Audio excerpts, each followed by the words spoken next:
मैं आपको एक मज़े की बात बताऊँ, ये सुहाजने का दरख्त ना मेरे घर के बाहर लगा हुआ है और लोग ना इसके ऊपर से पत्ते उतार उतार के लेके जाते हैं, क्योंकि उनको पता है पत्ते वेट लॉस के लिए भी अच्छे हैं, शुगर के लिए, ब्लड प्रेशर के लिए, कोलेस्ट्रॉल के लिए, वज़न कम करने के लिए, ये सब चीज़ों के लिए अच्छे हैं। इसलिए वो पत्ते उतार उतार के लेके जाते हैं, उसका सालन बनाते हैं।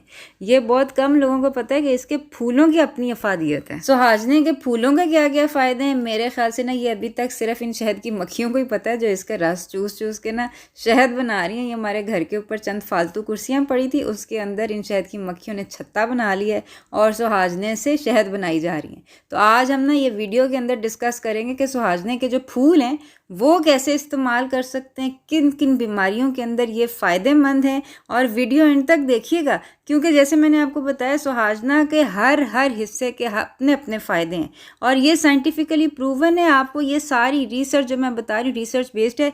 लिंक्स आपको नीचे डिस्क्रिप्शन बॉक्स में मिल जाएंगे, तो जल्दी से चैनल सब्सक्राइब कर लें, क्योंकि मेरी पूरी कोशिश होती है कि आपका खाना इतना मज़ेदार और सेहत बख्श हो कि आपको दवाइयों की ज़रूरत ही ना पड़े। तो मिलते हैं इंट्रो के बाद।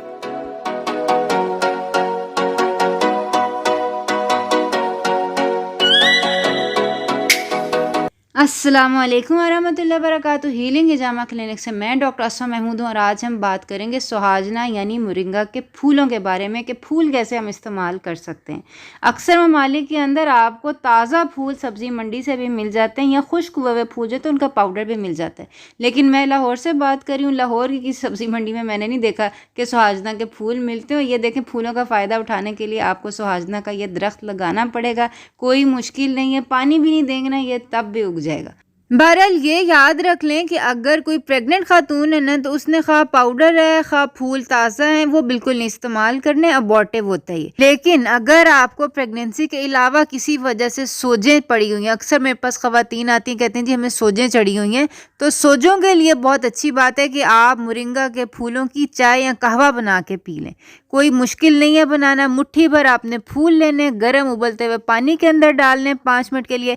इसके बाद आपने हनी डालनी है, नमक डालना है, आपकी मर्जी है। लेकिन ये जो सुहाजना के फूलों का जो कहवा है ना, ये डायूरेसिस करता है, पानी जो होता है वो निकल जाता है और आपकी सोजें उतर जाती हैं। और अगर सोजों के साथ साथ वेट लॉस भी करना चाहते हैं ना, तो मुट्ठी भर सुहाजने के पत्ते भी इसके अंदर ही डाल दें, कावे के अंदर। या अगर आपके पास पत्ते नहीं है तो सुहाजने का पाउडर 1 टेबलस्पून वो इसी कावे में डाल दें। हनी नहीं डालनी फिर अगर आपने वेट लॉस करना है तो। ये सुहाजना के फूलों का कावा 1 कप आपने रोजाना लेना है और नीचे कॉमेंट में मुझे बताना है कि आपकी सोजें उतरी हैं कि नहीं और वेट लॉस आपका साथ कितना हुआ है। बहरहाल ये चाय तो थोड़ी दवाई की तरह लगती है ना, इसको खाने का इंतहाई मजेदार तरीका मैं आपको बताती हूँ।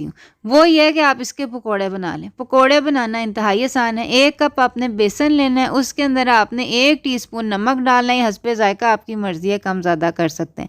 इसके अंदर थोड़े से मसाले डालते हैं। 4 आपने हरी मिर्चें ले लेनी है, बारीक कुतर लेनी है।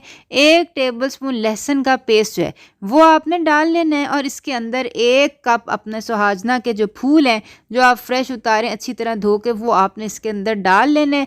अच्छा, इसको आपने ना थिक बैटर बनाना है, यानी कि पतला ज़्यादा नहीं करना।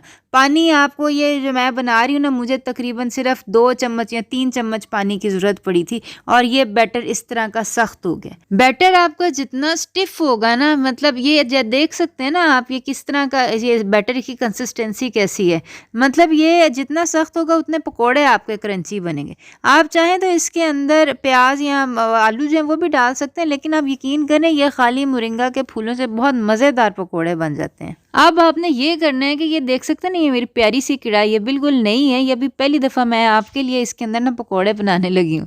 तो आपने अपनी खूबसूरत सी कढ़ाई के अंदर जो है ना वो डालना सरसों का तेल, कच्ची घानी का सरसों का तेल होना चाहिए, वो वाला प्रोसेस्ड वाला नहीं होना चाहिए, ठीक है। सरसों के तेल में इन पकौड़ों का जायका और ज़्यादा मज़े का आता है। बहरहाल इसके अंदर आपने 1 पकौड़ा डाल के देखना है और अगर ये आपका पकौड़ा अच्छी तरह फ्राई हो जाए तो इसका मतलब है कि अब आपके ऑयल का टेम्परेचर बिल्कुल ठीक है। अब धड़ाधड़ बाकी सारे भी अपने पकौड़े जो है ना वो इसके अंदर डाल दें और तकरीबन 4 मिनट 5 मिनट लगेंगे और ये एक साइड से पक जाएंगे। और जब एक साइड से पक जाए तो चम्मच की मदद से साइड चेंज कर लें और जब गोल्डन ब्राउन हो जाए, मज़े की खुशबू आने लग जाए और आपको मुंह में पानी आने लग जाए ना, तो इसको खूबसूरत प्लेट के अंदर निकाल लें। मैंने वीडियो के शुरू में बताया था कि मोरिंगा के फूल प्रेग्नेंट ख़वातीन ने नहीं लेने, लेकिन जब डिलीवरी हो जाए और वो ख़वातीन ख़ास तौर पर जो ब्रेस्ट फीड कर रही हैं उनकी फ़ीड नहीं आ रही, तो उनके लिए बहुत बहुत फ़ायदेमंद है मोरिंगा के फूल। मोरिंगा के फूलों से ब्रेस्ट फीड जो होती है वो इंक्रीज़ हो जाती है और जो ख़वातीन गोश्त अफोर्ड नहीं कर सकती उनके लिए मोरिंगा न्यूट्रिशन का बेहतरीन सोर्स है। पालक से 25 गुना ज़्यादा आयरन इसके अंदर है, केलों की निस्बत 15 गुना ज़्यादा पोटेशियम इसके अंदर है। बाकी न्यूट्रिएंट्स भी आप देख सकते हैं। ये अगर आप मोरिंगा ले रहे हैं ना तो फिर ये फी फॉलवेट सेंगोबियान कोई और मल्टीविटामिन लेने की ज़रूरत ही नहीं है। इसके पकौड़े बनाएं, मज़े से खाएं, चटनी के साथ खाना है। चटनी के साथ ये मैं आपको चख के दिखाती हूँ। ये देखें कितना प्यारा गोल्डन ब्राउन है ये चटनी के साथ। बिस्मिल्लाह, ये देखिए कड़च की आवाज़ कैसी आती है, देखिए सुना आपने, कितने मज़े की आवाज़ आती है। कितने ये शानदार पकोड़े ये आप खाएंगे ना तो फिर आपको पता चलेगा। इस तरह यूट्यूब की वीडियोस के ऊपर मैं आपको बस दिखा ही सकती हूँ, लेकिन इसके जायके और सेहत से लुत्फ़अंदोज़ होने के लिए ये आपको बनाने पड़ेंगे।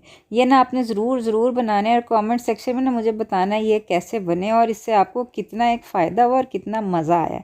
तो अगर आप पकौड़े नहीं बनाना चाहते, बिलफर्ज टाइम कम है, तो आप ये कहवा बना सकते हैं। कहवा बनाना मुश्किल नहीं है, तो लेकिन ये कि इसके ज़्यादा फ़ायदे और ज़्यादा मज़ा जो है ना वो पकोड़ों में ही है। इसलिए मैं फिर से ही कहूँगी पकोड़े आपने ज़रूर बनाने। अपना ख्याल रखिएगा। आइंदा मुलाकात होती है। अस्सलाम वालेकुम वरहमतुल्लाहि वबरकातुहू।